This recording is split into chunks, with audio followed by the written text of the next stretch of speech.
Welcome to the final exam review.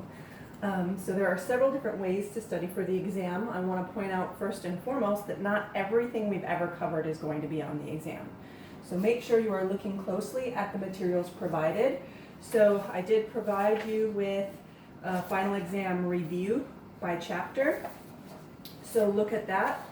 And I will be going over this review today with some examples. I also posted a practice final. Now, the practice final is just similar questions to what you would see on the final exam. Okay, so I will have this posted along with an answer key. So make sure you are using both of these to help you study, not just one or the other, because the combination of the two is what's really going to give you all the information you need. If you have past exams from chapter 1 or chapter 2, I would review those as well, especially if you are having trouble on any of those exams. So past exams and then your review sheet and your practice final. Those are the best ways to study. So I'm going to start with the review sheet. So the final exam review starts off with the definition of the scientific method. So just a little bit of a review on that. So make sure you know the definition of the scientific method. It's an organized approach to solving scientific problems. And also be able to identify, if given a scenario, which step the scenario is talking about. For instance, with observation, remember that was one of the 5 senses. So if someone is hearing something, if they are tasting something, if they are seeing something, okay, those are all examples of an observation. A question, that one's a little easy to figure out because you're literally asking a question, so there'll be a question mark in it. For the hypothesis, so remember this was an educated guess, okay? It is not supported by fact yet. Okay, this is just based off of your knowledge. Why do you think what you observed is happening? Okay, how did you answer your question that you posed based off of only your knowledge? After the hypothesis, we have the experiments and the data collection, all of that, and I kind of just put that in one here to save room. And then once you get the experiments and do the data collection and the data analysis, that hypothesis either becomes a theory, which now it is supported by fact, or you start over, okay? So just a little review on that. So let me know if you have any questions with the scientific method. I would look at your chapter 1 exam that I have returned to you to see what types of questions might be asked with the scientific method, because they'll be very similar to the chapter 1 exam questions. All right, moving on. So scientific notation is also a part of chapter 1. And I know a lot of your calculators will do this for you. If you don't have a calculator to do it for you, I'm just going to do a quick review. Also, calculators don't always do significant figures, so it might be important for you to know how to do this. So scientific notation, remember, is we're raising to a power of 10. Okay, so if you look at your review sheet, I have the directions going from decimal to scientific and then going from scientific back to normal notation. Okay, so you can review those rules on your own. I'm just going to show some examples here. And the first rule, when we have normal notation, which a decimal point would be normal notation, or here 25,000 would be a normal notation example. So the first rule for scientific notation is you want one non-zero number to the left of the decimal. So looking at this, I can figure out where my decimal should be because I want just one non-zero number to the left. So it's going to go between the 2 and the 5, because that 2 will be my one non-zero number. Okay, so now I can write this 2.51. Now, before I continue, let's make sure I have the correct sig figs, because you have to pay attention to those still as well. Okay, so the 2 counts because it's a non-zero. The 5 counts because it's a non-zero number, and the 1 counts because it's a non-zero number. Zeros are the only ones that sometimes count and sometimes don't. So does this 0 count in this case? Because if it does, I need to include it in my scientific notation. And it does. Okay, why? Because there's a decimal point and we started counting at the 2. So I need to make sure to include that in my representation of scientific notation. So this is what the number before the multiplication sign will look like to the correct amount of sig figs. Now I need to figure out what my exponent is going to be. So to figure out your exponent, you're looking at how many times do I have to move that original decimal point in red to get it between the 2 and the 5. So to get it there, I'm going to have to move it 1, 2, 3, 4 times. Now before you're done, check out and see if that needs to stay a positive 4 or if it needs to be a negative 4. And if you remember the rules, if the number is less than 1, the original number, less than 1, it will be a negative exponent. If the number is greater than 1, it'll be a positive exponent. So my original number before I moved that decimal point was 0.0002. Okay, that's definitely less than 1. So I should have a negative exponent. So that would be the correct scientific notation of that number. So let's try the next number. Okay, so I'm going to do the same thing. I want my decimal point so that there's one non-zero number to the left. So it's going to go between the 2 and the 5. So I'm going to get 2.5 once again, similar to this one. Now I got to figure out if those zeros count, because if they do, I'm going to need to include them in my scientific notation. In this case, so I know I added a decimal point there, but the original number doesn't have a decimal anywhere. That's a comma. So it does not have a decimal. So if there's no decimal point present, those zeros can't count. Okay? So they don't matter in this case, so it's just 2.5. So times 10 to figure out my exponent, it's how many times I had to move the decimal to get it between the 2 and the 5. And like we just said a moment ago, there was no decimal in this original number. So if there is no decimal, you start at the end of the number. So to get it between the 2 and the 5, I'm moving it 1, 2, 3, 4 times. In this case, my original number was greater than 1. It was 25,000. So I'm going to keep that a positive exponent. Let me change this one because apparently I liked to the negative 4s today. Let's do the negative 6th. All right, so I just wanted to show one quick example going the other direction.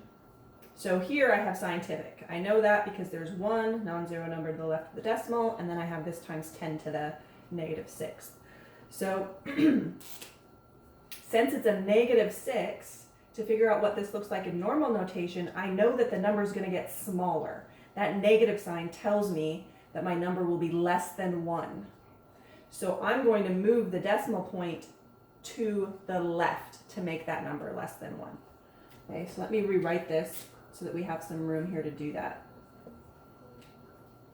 Okay, so I start at the decimal and I'm making it smaller, so I'm moving to the left. How many times? 6. So 1, 2, 3, 4, 5, 6. Have my new decimal point, and what's going to go in those empty spaces? We're going to put zeros. So when I report this number in normal notation, I'm going to have 5 zeros, an 8, a 1, and then does this 0 count? There's a decimal point, and we started counting at the 8. So yes, this 0 counts, so I need to include that in my normal notation.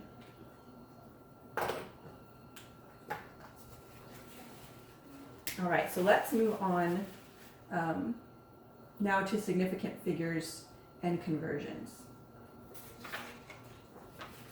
So you might have some questions as simple as how many significant figures in this number, which we just did right here, right? You might have other questions where you're using multiplication, division, or addition and subtraction. So you need to know the rules that apply with those. So with significant figures for multiplication and division, remember that we're looking at the numbers as a whole. Okay? Addition and subtraction, we are looking at just after the decimal point. Okay, so let's do some examples. And you'll see some of those in the practice exam as well. So, thinking of one off the top of my head here.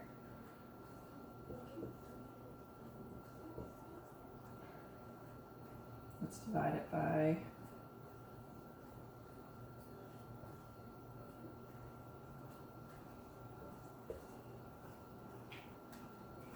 so I'm doing a division.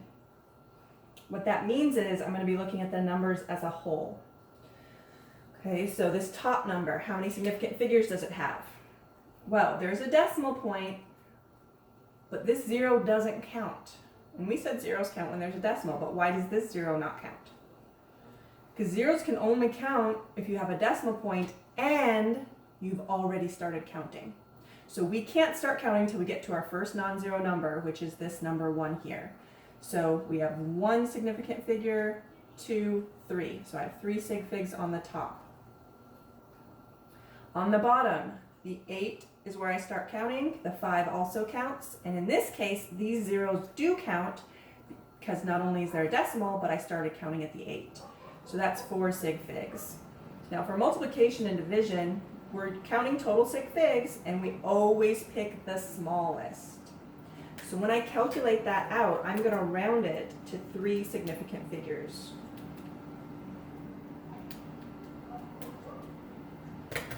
And I get 0.015058. So I'm writing out the whole number so you can see how it's rounded. So the first significant figure is the 1, then the 5, and then this 0 is going to be the last one. But you always need to look at the number next to it and figure out, does that stay a 0 or is it going to move up? And in this case, 5 or higher, so that 0 is going to change into a 1. So that would be the correct answer to the correct number of significant figures. Now let's look at an addition problem.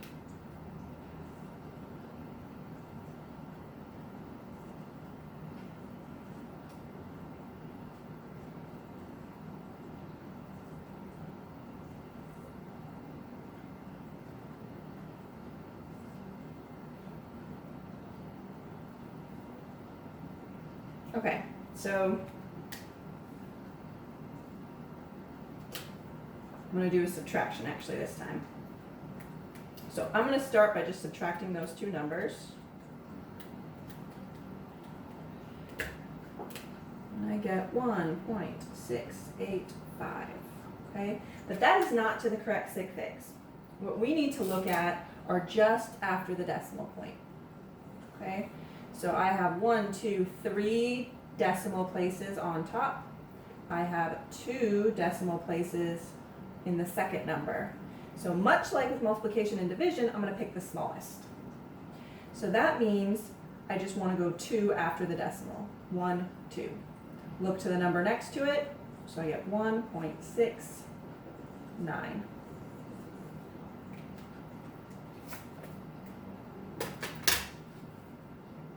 All right, let's move on now to conversions. Now we've done a lot of conversions in this course. We started in chapter 1 doing a lot, and then we've just added on since then. A lot of our physics problems we needed to convert as our first step before doing anything else.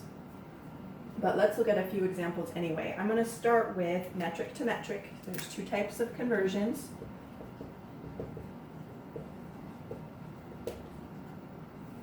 And then we'll also look at an English to metric example. And you do have a conversion sheet for the exam that's in the folder, the week 16 folder. It also has all the equations that you'll need for the exam as well, so that they're all in one place for you. So with metric to metric, so looking at an example, let's do 5.8 kilograms, and let's go all the way to milligrams. Let's make it a big one. Okay, so first off, you have to be able to recognize it as metric to metric, and to figure that out, you're looking at a letter in common. Kilograms, milligrams. Okay, so I'm at the grams amounts. So since these are the same, I know it's metric to metric. I can use my King Henry died drinking chocolate milk. And what's going to go in that empty space? The letter that you have in common. So G for grams. Okay. Now I'm starting at the kilo, the K. And I'm trying to get all the way to the milli, this little m over here. So to get there, I'm going to move the decimal point. 1 to get it to hectogram, 2 to get it to decagrams, 3 times to get it to grams, 4 to get it to deci, 5 to get it to centi, and 6 total to get it to the milli. Okay, so I had to move it 6 times. What direction did I move it? I started at the K, so I moved to the right. So you're going to do the same thing starting at the decimal point. So I'm at the decimal and I just said 6 times to the right. So I get 1, 2, 3, 4, 5, 6. What's going to go in those empty spaces? Zeros. So it's going to be a very big number. We get 5, comma. So 5,000 or 5,800,000 milligrams.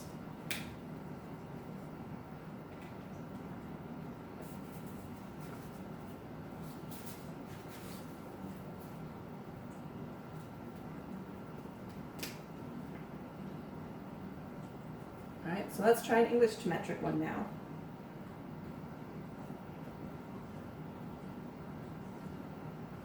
So 0.752 pounds, and let's go to kilograms.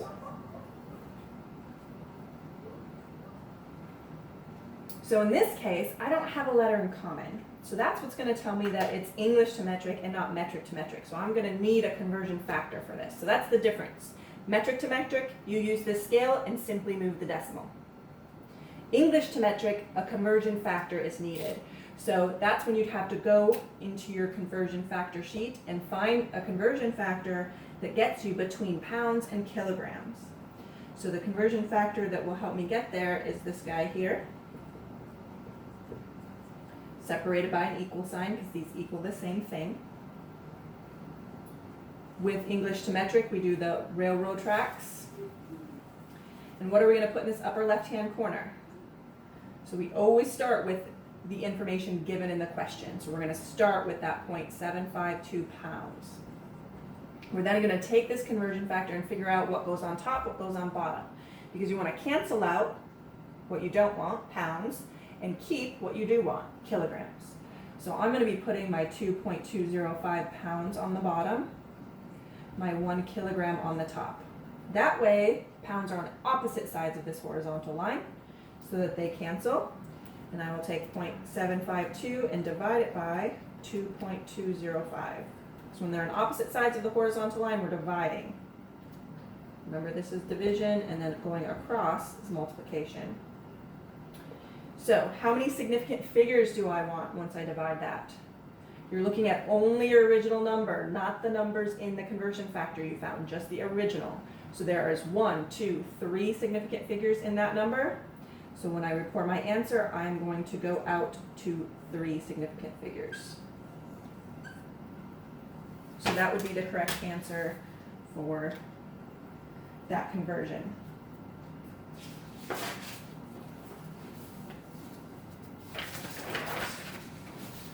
Let's move on now to density. So it has been a little while since we've done density, so I want to remind you of that triangle, which most people prefer to use rather than rearranging the equation. So it's going to be a word problem. So we're going to have aluminum has a density of 2.70 grams per centimeter cubed. Calculate the volume of 6.2 grams of aluminum.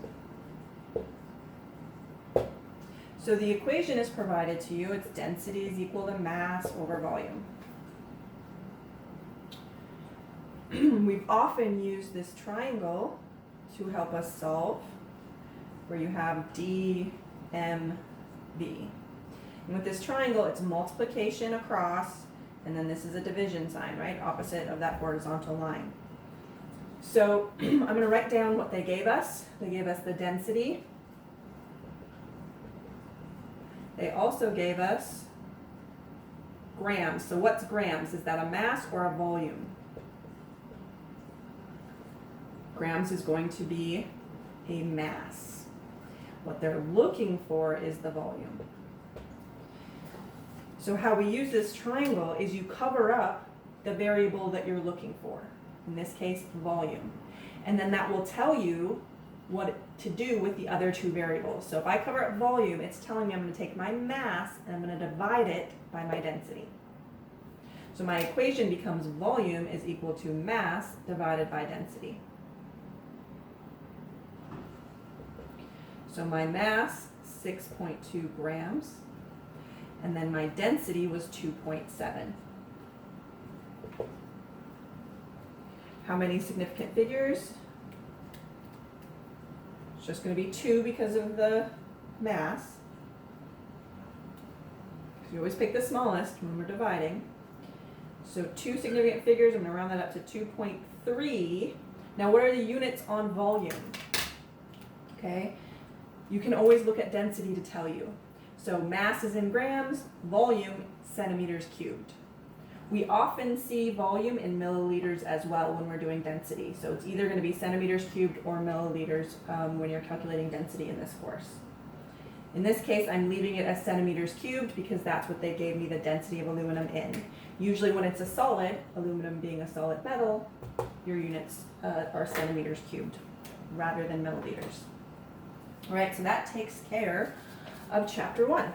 So we will move on now to chapter 2 and look at the chemistry information we need.